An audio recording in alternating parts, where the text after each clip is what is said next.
Friends, आप सब कैसे हो? आशा करती हूँ आप सब अच्छे हो, मस्त हो, लाइफ को अच्छे से एंजॉय कर रहे हो। आज की हमारी स्टोरी काफ़ी इंटरेस्टिंग और अच्छी हैं। अगर आपको मेरी वीडियो अच्छी लगती है तो प्लीज़ चैनल को सब्सक्राइब करें, लाइक करें और दोस्तों के साथ ज़्यादा से ज़्यादा शेयर करें। बिना किसी वहीं दूसरी तरफ टापू गुफा गुफा के भीतर फैली सुनहरी रोशनी अब पहले से कहीं अधिक तेज हो चुकी थी। रिया, आर्यन, अलेक्जेंडर, अब्दुल और जॉन उसी विशाल दरवाजे के सामने खड़े थे। साथ में वो विशाल का अजगर भी था, जो उनके पीछे पीछे आराम से चल रहा था। लेकिन एक रास्ता ऐसा आया जहां वो अभी आगे नहीं बढ़ सकता था। अलेक्जेंडर ने उसे कमान दी कि वो अभी यहीं पर है। जो अभी अभी खुला था, अब वह आगे बढ़ गए। अंदर से आती ठंडी हवा किसी अनजाने रहस्य का संकेत दे रही थी। मुझे ये बिल्कुल पसंद नहीं आ रहा, अब्दुल ने धीरे से कहा। और फिर वह अपना फोन निकालता है, क्योंकि वह इस बारे में अनिका को बताना चाहता था। लेकिन अनिका से संपर्क नहीं हो पा रहा था, क्योंकि फोन में नेटवर्क जो नहीं थे। इसलिए उसके मन में अहतवंत की स्थिति उत्पन्न हो जाती है, क्योंकि रोहित और अनिका के तीनों बच्चों को उसको सौंपा गया था। उनकी देख रेख, खाना पीना, यहाँ तक कि उनका सोना, उनकी हर स्थिति का जायजा वो रखे और खतरा आने पर उन्हें उनके बारे में बताए। अब्दुल अभी तक दिल्ली नहीं गया था। उसे बस इतना ही पता था कि शायद रोहित अब इस दुनिया में नहीं है, जितना कि चिराग ने बताया था। चिराग से भी कुछ दिन पहले उसकी बात हुई थी।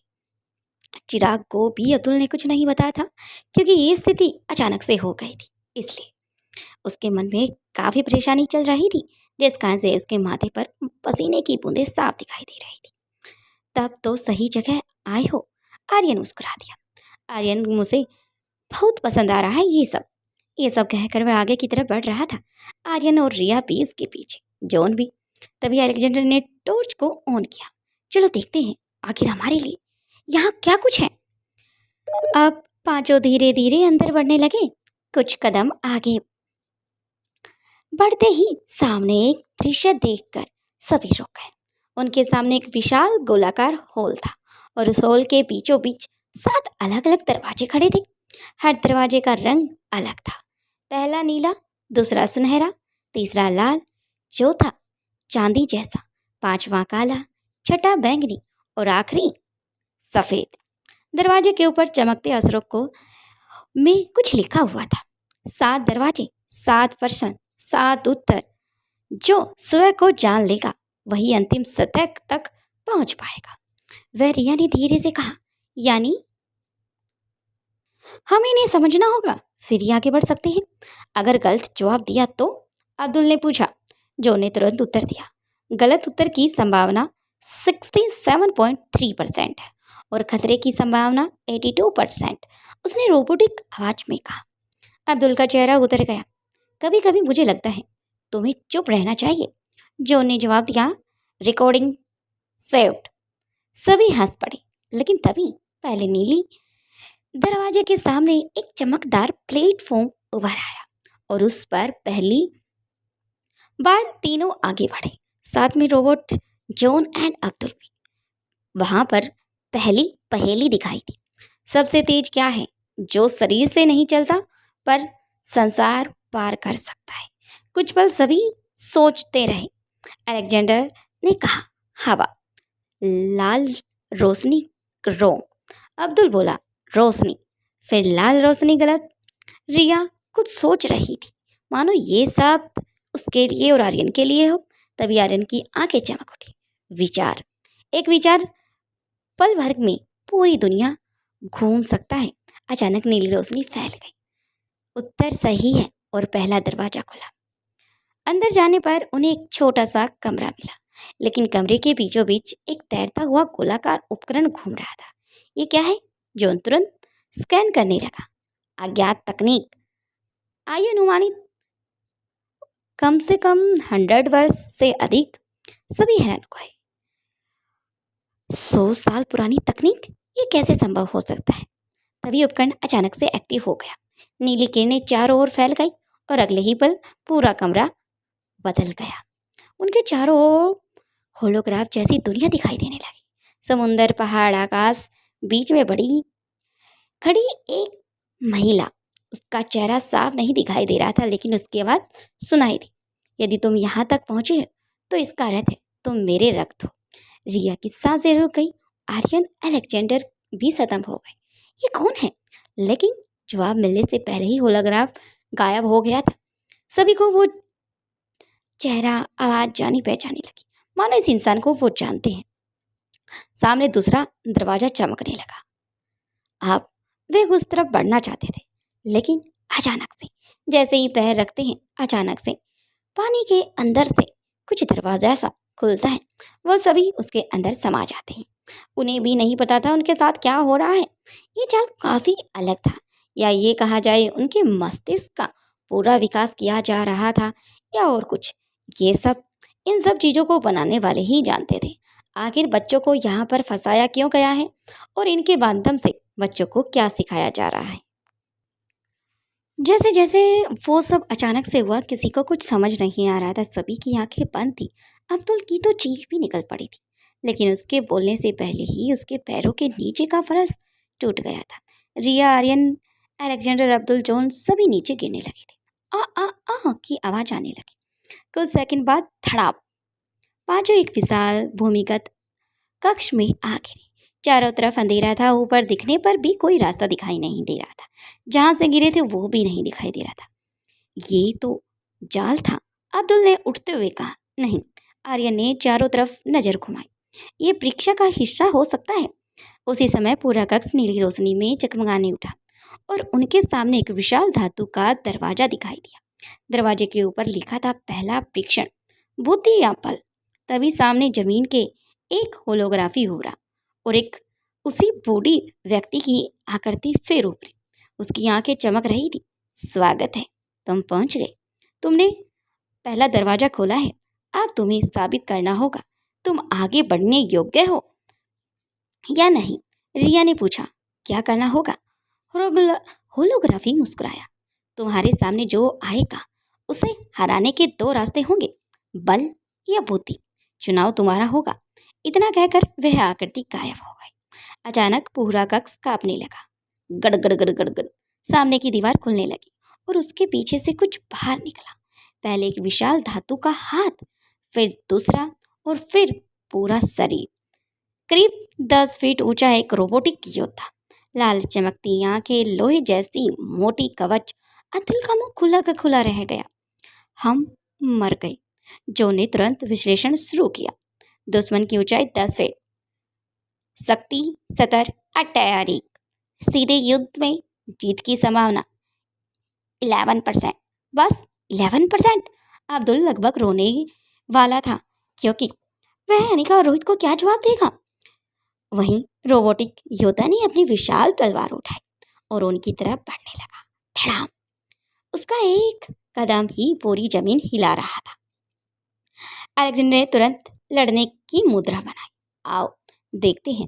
लेकिन तभी आर्यन ने उसका हाथ पकड़ लिया। रुको, कुछ गड़बड़ है। रिया ने भी चारों तरफ देखना शुरू किया। हाँ, अगर सिर्फ लड़ाई करनी होती तो उन्होंने बुद्धि वाला विकल्प क्यों दिया। सभी कुछ सेकंड के लिए रुक गए। रोबोटिक योद्धा धीरे धीरे उनकी तरफ बढ़ रहा था, लेकिन रिया और आर्यन अब उसके शरीर को ध्यान से देख रहे थे। तभी अलेक्जेंडर की नजर उसकी पीठ पर गई। रुको, उसके पीछे कुछ चमक रहा है। रिया ने तुरंत देखा। वहां एक छोटा सा नीली ऊर्जा कोर लगा हुआ था और उसके ऊपर कुछ अंक उकरित थे। 3, 1, 7, 9। ये नंबर क्यों है? अब्दुल घबरा गया।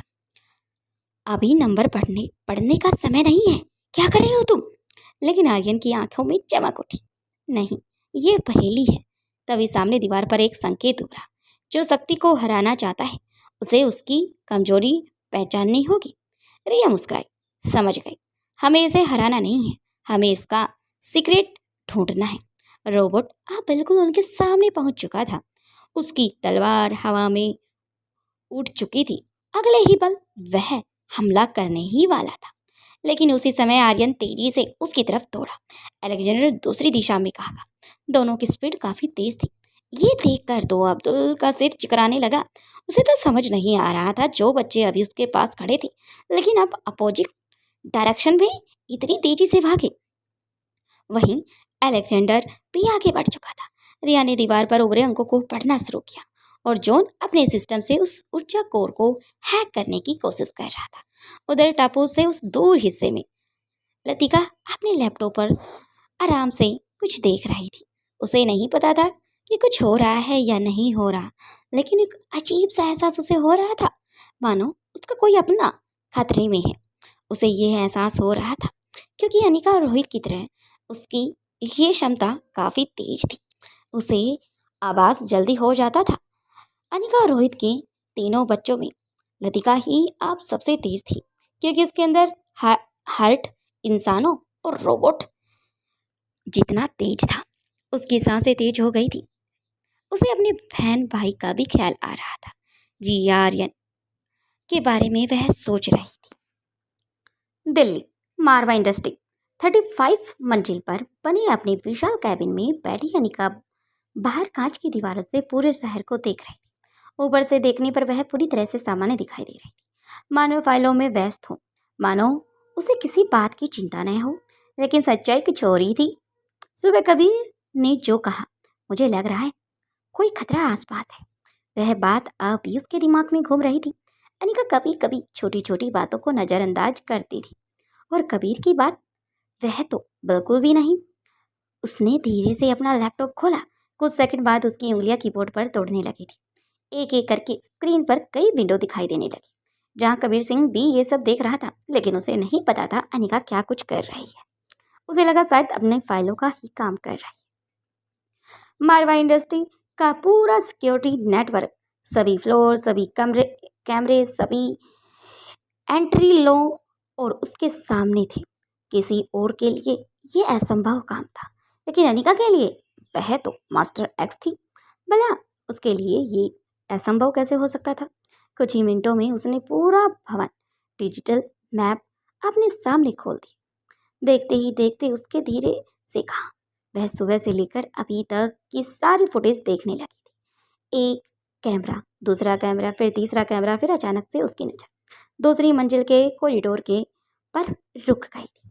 वह जगह जहां से कोई उसे देख रहा था। उसकी आंखें सिकुड़ गई। फुटेज को उसने जूम किया। एक आदमी, काली कैप, काली शर्ट, चेहरा आधा कुछ छुपा हुआ, लेकिन उसकी गलती सिर्फ एक थी। उसे लगा था कि वह कैमरे की पहुंच से बाहर था, जबकि अनिका की बिल्डिंग में कोई कोना ऐसा नहीं था जो कैमरे से अंदर ना आए। अनिका ने अगले 10 मिनट में उस व्यक्ति की पूरी मूवमेंट निकाल डाली। वह कब आया, किस लिफ्ट से ऊपर आया, वहां खड़ा रहा, किस समय नीचे उतरा, सब कुछ। लेकिन असली झटका तब लगा जब उसने उसका फोन ट्रैक करना शुरू किया। वह आदमी लगातार किसी से बात कर रहा था। हर बार बात खत्म होने के बाद दूसरी जगह चला जाता। तुम सिर्फ पीछा नहीं कर रहे थे, अनिका को तो बताए, तुम अपडेट दे रहे थे। उसने तुरंत कॉल लॉग निकाला। नंबर स्क्रीन पर चमका। अनिका मुस्कुराई, मिल गया। लेकिन अगले ही पल उसके चेहरे पर गंभीरता साफ दिखाई दी, क्योंकि सिस्टम एक जवाब दे रहा था, no valid owner found, number does not the exit. Anika कुछ सेकंड स्क्रीन को देखती रही, फिर उसने दूसरी ट्रेसिंग स्टार्ट की।